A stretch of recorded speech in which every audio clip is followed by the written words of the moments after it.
because I've come to a point of visualization and revelation on Okinami, which I've invested a whole year or so of my life with other people in the Okinami community, Kanagawa Nami, based on Hokusai's epic and famous art piece, uh, The Great Wave off Kanagawa.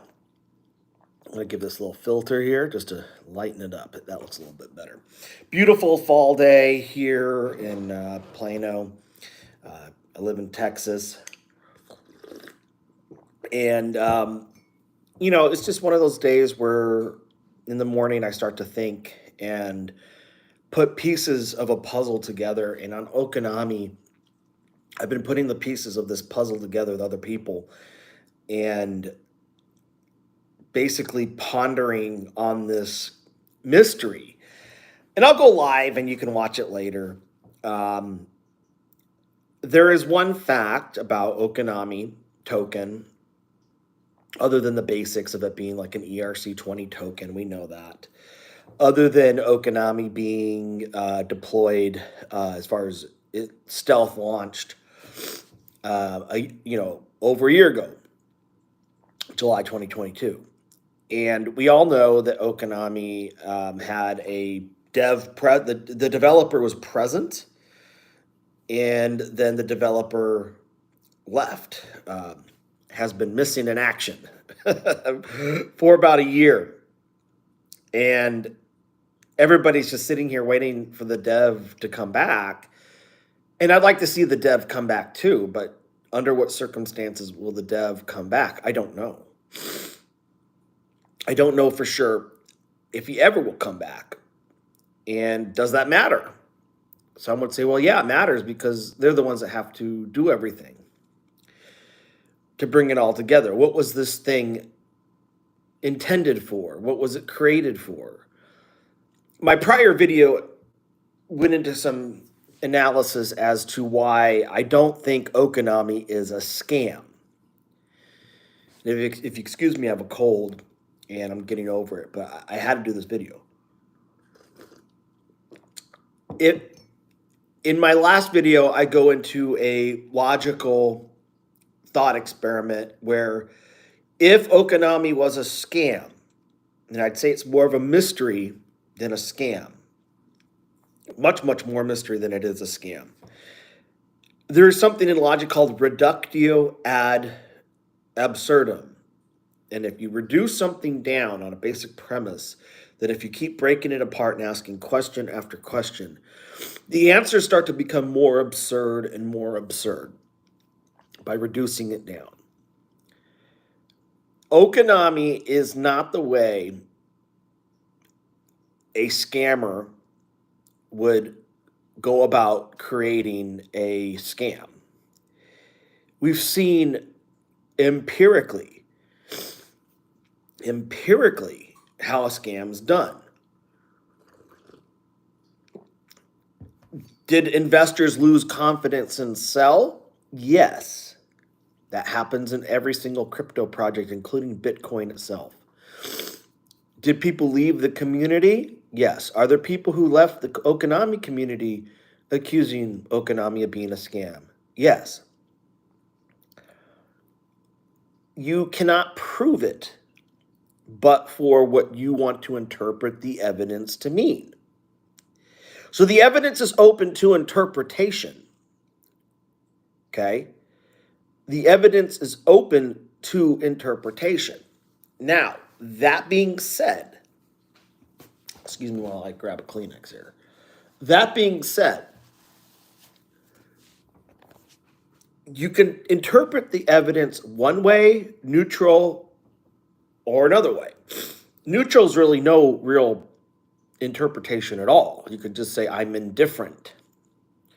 So either interpretation is going to follow a model of thought that you've basically theorized and concluded on.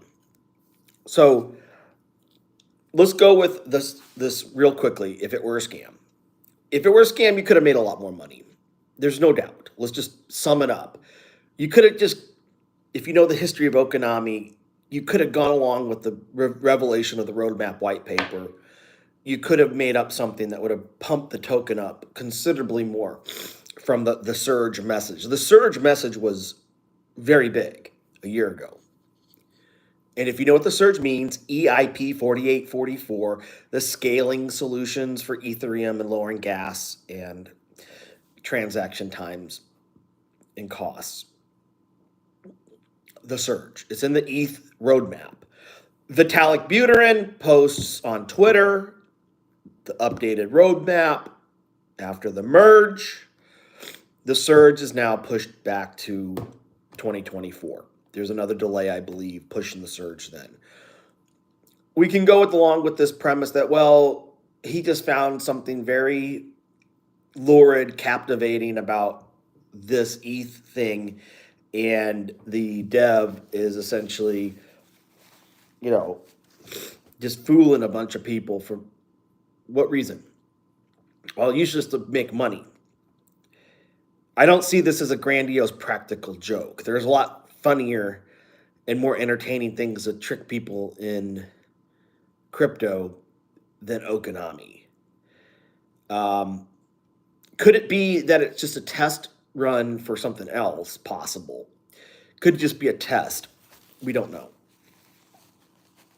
But where's the actual product then? May not come out till next year. Is the actual product Okinami in itself? Is the actual product another token? Would they reward the people tested? Would the makers reward the people who are being emotionally torn apart one way and another? I don't see it as a scam. You could have made a lot more money. If it's about making money, you had your chance to make a lot during a bad market. You're in a pretty bad market. That leaves me to say that this is a mystery. Now, let's go back to one critical thing. In my last video, you saw that weird image of the Shiba Inu pixelation. Now, that being the case, that came from one of the first images that the dev of Okinami revealed back around July, August of 2022. Excuse me. It's just this odd image that we later came to uncover from the metadata, which every image has metadata in it. And it was saved as, I guess, on the desktop or wherever in a folder before it was uploaded. It was saved as LARP1. So if we had discovered that back then, if it was discovered in the beginning, which we could have, we could see that there were clues being laid out here. We didn't know who the dev was. There's no doxing. There's no roadmap white paper. Everything was always mysterious. Everything was always mysterious about this token. Breadcrumb trail. Piece of evidence, piece of evidence, piece of evidence. A little bit of information. Blockchain messages with these cryptic things being said. Sounds like Ryoshi talking. We're unlocking this mystery. That being the case, LARP1, you can interpret it to mean that the dev was just LARPing something. Sure. Like, if I were like doing a scam and I was saving my stuff, I could name it anything. I could name it crap image 1. Okay, but they chose and intentionally wrote LARP1. There was intent there, LARP1. What's the LARP? The Okinami itself? But when you break down the image, and we did, encrypted within that diary that we have early on of the pixelated, weird, kind of like Great Wave off Kanagawa representation, abstract. It's an abstract digital representation of the Great Wave off Kanagawa. Hokusai's epic art piece. The centerpiece, the central piece of information and imagery is the Great Wave off Kanagawa. There's no disputing that. It's in the logo, it's in the avatar. The only other thing outside of that is just Mount Fuji, which is in the Great Wave off Kanagawa, if you want to isolate that on its own. But Mount Kailash, there's reference to Mount Kailash, and there's Urashima Taro. Important story, we'll get to that. Okay, so LARP 1, let's go back to that. I can interpret that to say, oh, this guy was just LARPing. He was, from the very beginning, it was a LARP. But let me tell you something. If you start to break it all down, who is Ryoshi? Do we know who Ryoshi is? There is an ecosystem possibly after Shiba Inu that was planted, seeded by quote-unquote Ryoshi. You got to excuse me with this cold. I'm sorry. I'm going anyway. I'm going on this anyway. Ryoshi disappears. He leaves the Shiba Inu community. And it was kind of a funny leaving. It was kind of a funny leaving, parting from Shiba Inu. There's no bad blood between Satoshi, but they had a fundamental disagreement on the future of the Shiba Inu project and its pure DeFi aspect. It was becoming too centralized to Ryoshi. So he leaves. He leaves only when it became really good, when things were really heating up for Shiba Inu. It's a huge success. Still a $4 billion market cap meme token. Still bigger than Pepe, bigger than lots of other ones. The most successful meme coin token next to Doge. Okay, so Doge was a joke. Let's break it down, the information. Doge, meme coin. Doge, huge cryptocurrency to the tune of billions. Okay? Then Shiba Inu. Doge took the internet by storm. People were buying it. They were making tons of money. Even Vitalik Buterin made some money and he sold his Doge. Okay? Vitalik Buterin was gifted some Shiba Inu and he gave away most of it to India for COVID relief. And Vitalik Buterin burned a whole bunch. Vitalik Buterin is part of the story of Shiba Inu. He's part of the story of Doge, even, because he bought some and sold. He sold it too. He made some money. That being said, LARP 1, LARP, live action role play, meaning you are pretending to be something that you are not. It's very ironic. It's very ironic. That image is called LARP 1 because we find in it decrypted that Shiba Inu image. If there was nothing in that image at all, that should not necessarily be in there. The chance of that randomly being encoded in the pixelated art piece is extremely low, okay? Because it very distinctly, as you start to sharpen the image, makes the dog face. And I believe that's a collar, the collar around the neck. Looks like a Shiba Inu, looks like a Hachi, looks like a SHIB. That's in the Okinami Twitter X account feed where it says Nami Army ready. And then there's the famous, Kabosu or whoever it was. I don't know if it was Kabosu, whatever. Famous Shiba Inu dog everybody knows about in Japan. More so than here in the United States. It's a famous dog. And people who know that picture know it from the Instagram account. He wasn't misleading anyone. You were misleading yourself if you looked at this and said, oh, he's just borrowing that image to create a LARP.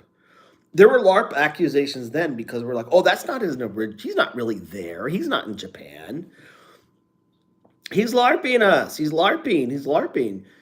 He's pretending to be Vitalik or he's pretending to be on the ETH Foundation. LARP can mean live action role play or just you are playing a part.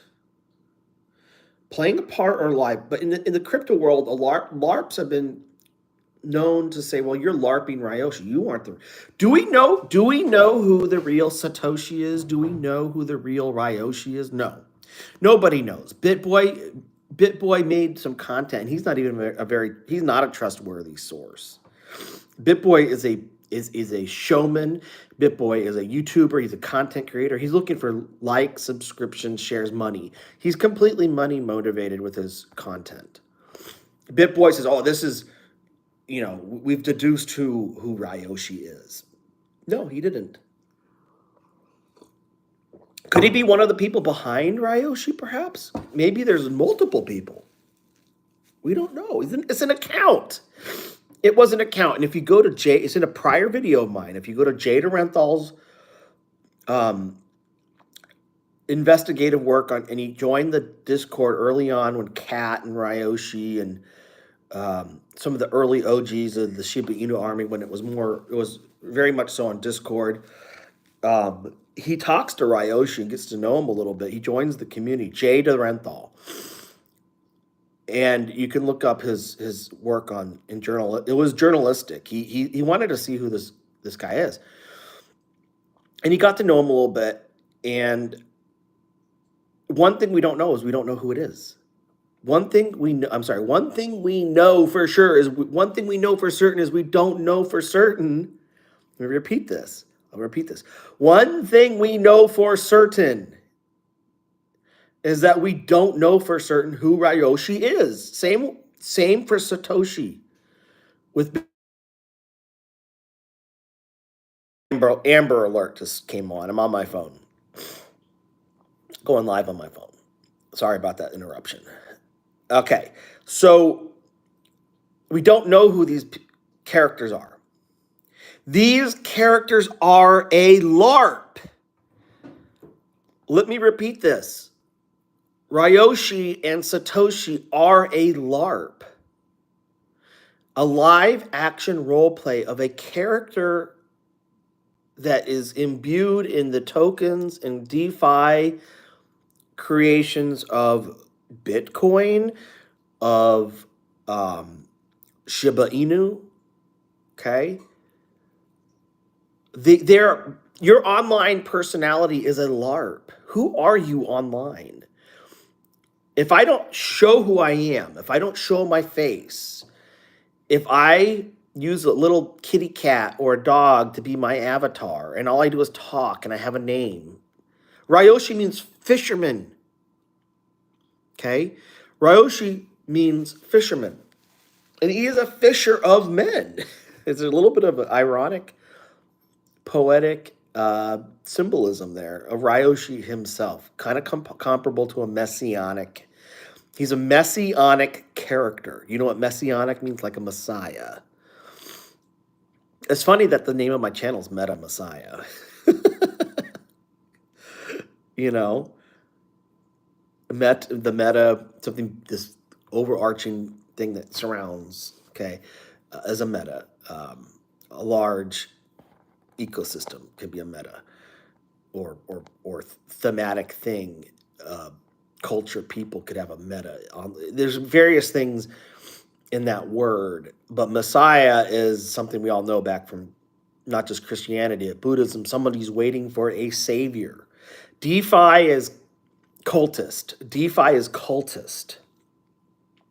The ETH Foundation loves to read about this, by the way. The ETH Foundation people, I see which books you like to talk about on Twitter X, or X. The literature you guys read. And I've deduced from some of the literature that y'all read there with the ETH Foundation is you're very good at iconography and symbolism and cryptology. The ETH Foundation is very invested in the idea of using cryptology.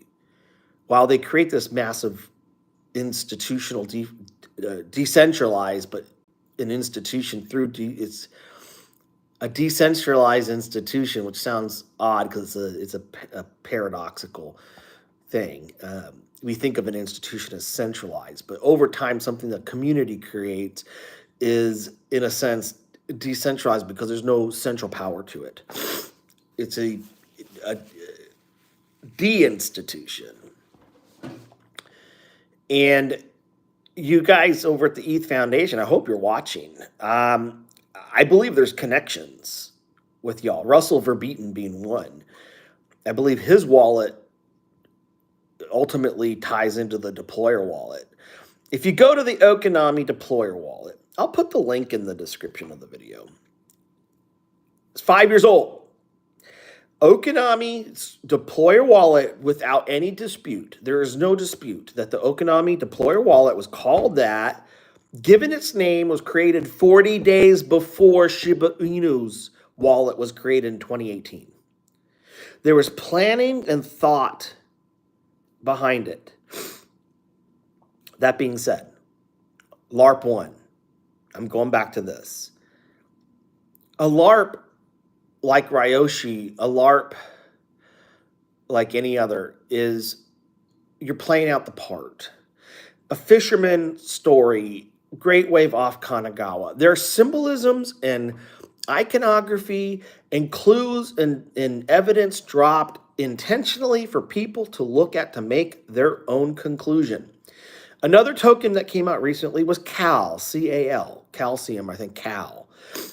And the story goes that it was created by the Shiba Inu developers, and they just abandoned the project to the community. That's kind of odd. Ironic, don't you think? I think Okinami should pair up with Cal. There should be a Okinami Cal pair. Stake it. There is an ecosystem being created. Let me list off some of the tokens. Suka, Okinami, okay? Hoichi, Hachi, okay? Suzume. Not sure about Sakura, but maybe, I don't know. Cal, now. Kind of weird. It goes from the Ryoshi Japanese Asian flair now to this milk thing, which was very weird. I'm not sure what they intended with that. It's very, very bizarre. Milk, because it was bone and milk, calcium. Okay, it's part of the. It's very Shiba Inu-ish when you go to Cal. Okay, so therefore, outside of Shiba Inu, we have this. I would call cluster or this interconnectedness between these projects that are the Ryoshi ecosystem. Suka came out first, boom, picked up the influencers, got the Ryoshi research account with the Milarepa. Milarepa on Suka's obviously central themes, Dejitaro, Suka, and then you have, of course, Sangyang Haruka, which the name Suka mimics. He writes the story about Milarepa. Milarepa is the only. Now, let me talk about Milarepa real quick. Try to keep this under 30 minutes. Milarepa is the Buddhist sage. Okay, he is the Sangha, I guess, or sage. He's one of the early Buddhist reformists. He went from becoming a bad person, horrible person, murdering people, felt bad about it, reforms his life to become a Buddhist teacher, but is fabled to have climbed the impossible mountain, Mount Kailash. And I have a little short of Mount Kailash, which is a very mysterious, bizarre place there near India, in Nepal, okay, close to Mount Everest and all. Big mountains. Nearly impossible to climb because the summit is like a pyramid on top, and it's very difficult. And it's supposed to be got the god Shiva on top, and it's sacred. You're not supposed to climb it. You can go up to close to it, but you can't climb to the top. I don't know if many people can, unless you like have a very technical climb, but it's very high up, very cold, and plus you're not supposed to. So there you go. The local authorities, I think, will arrest you if you try to climb it.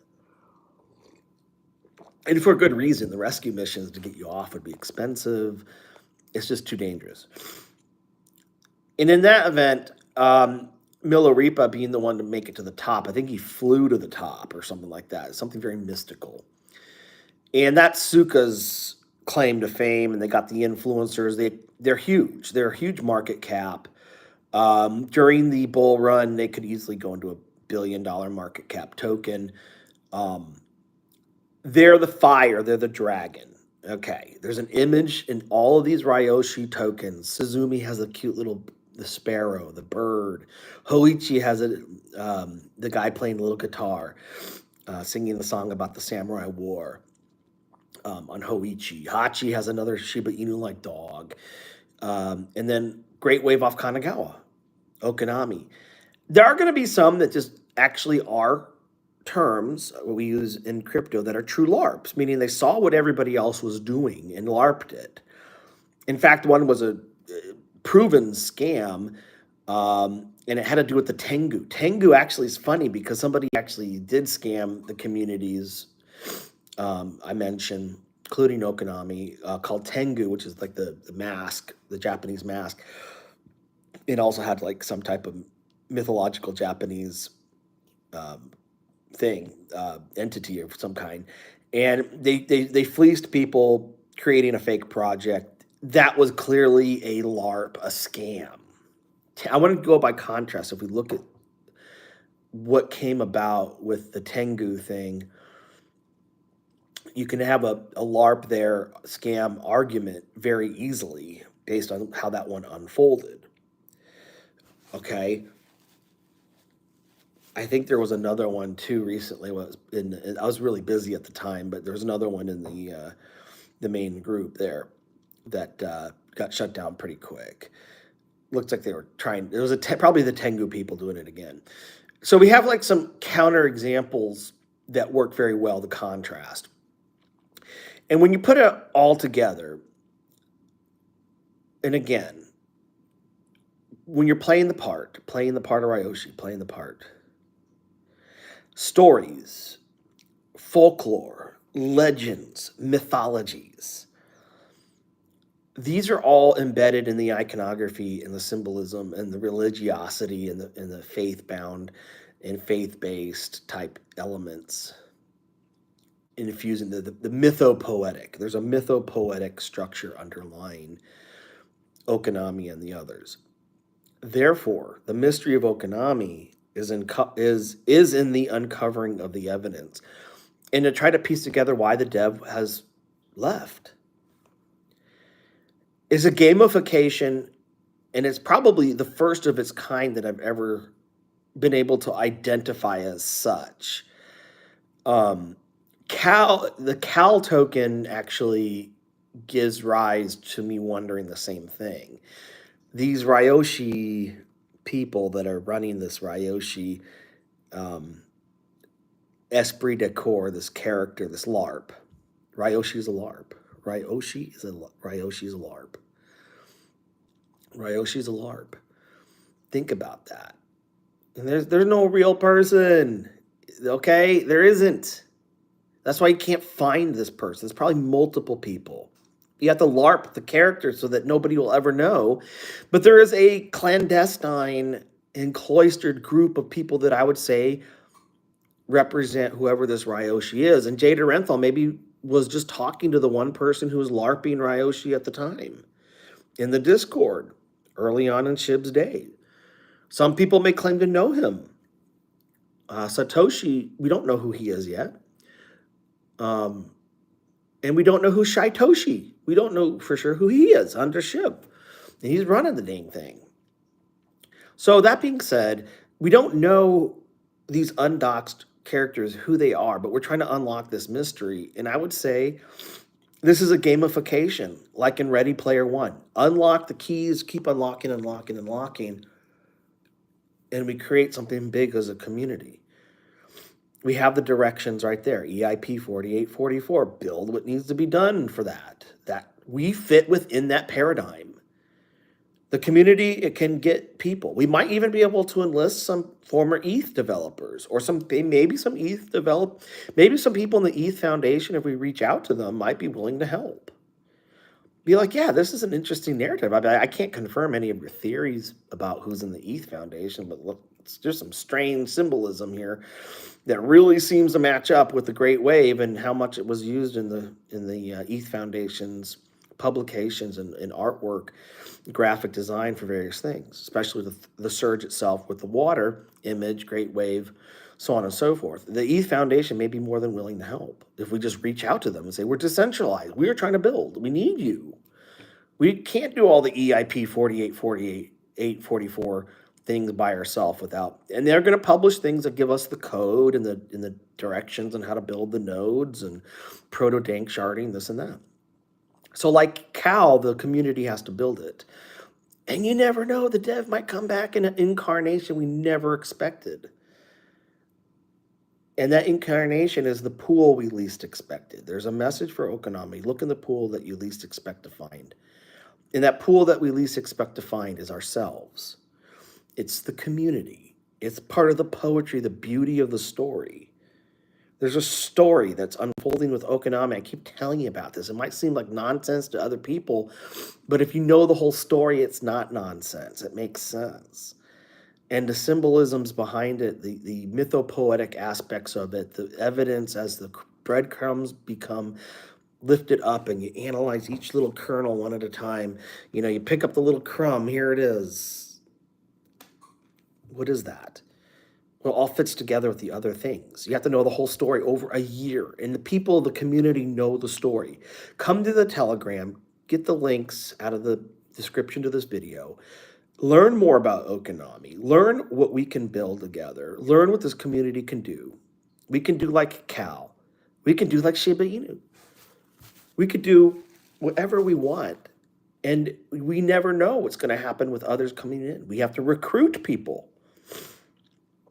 Be fishers of men, not just to buy the token, but to build it. And we need to, right now, is the focus is on building. The focus has to be on building. That is part of unlocking Okinami. The gamification of the token is going to be unlocked through what the community ultimately does, or else it's not DeFi. It's not pure DeFi if a dev walks in and just pulls all the strings, does all the things, builds it, hands it to you, and says, "Here's $1 million for investing in this. Thank you very much." Now, it does. There needs to be financing. There needs to be a critical level met. Holding a higher market cap helps finance. Obviously, the token itself is a capital raising measure, just like an IPO, but not really. It's like a decentralized IPO. Your token's your stock for your project.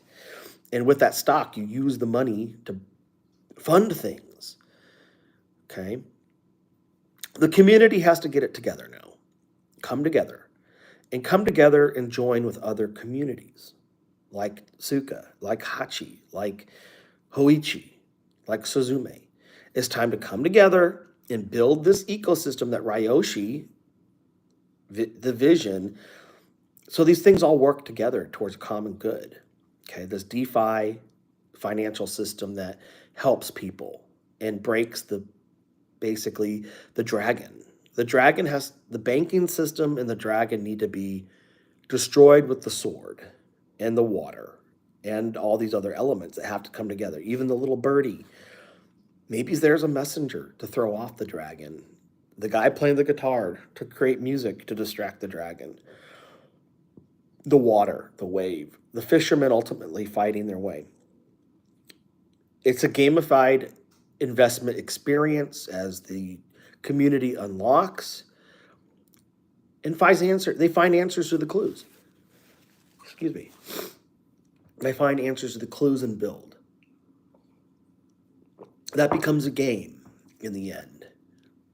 As much as the dev is gaming us, we have to game the dev back, and we have to create the game with the dev, not the dev by himself, herself.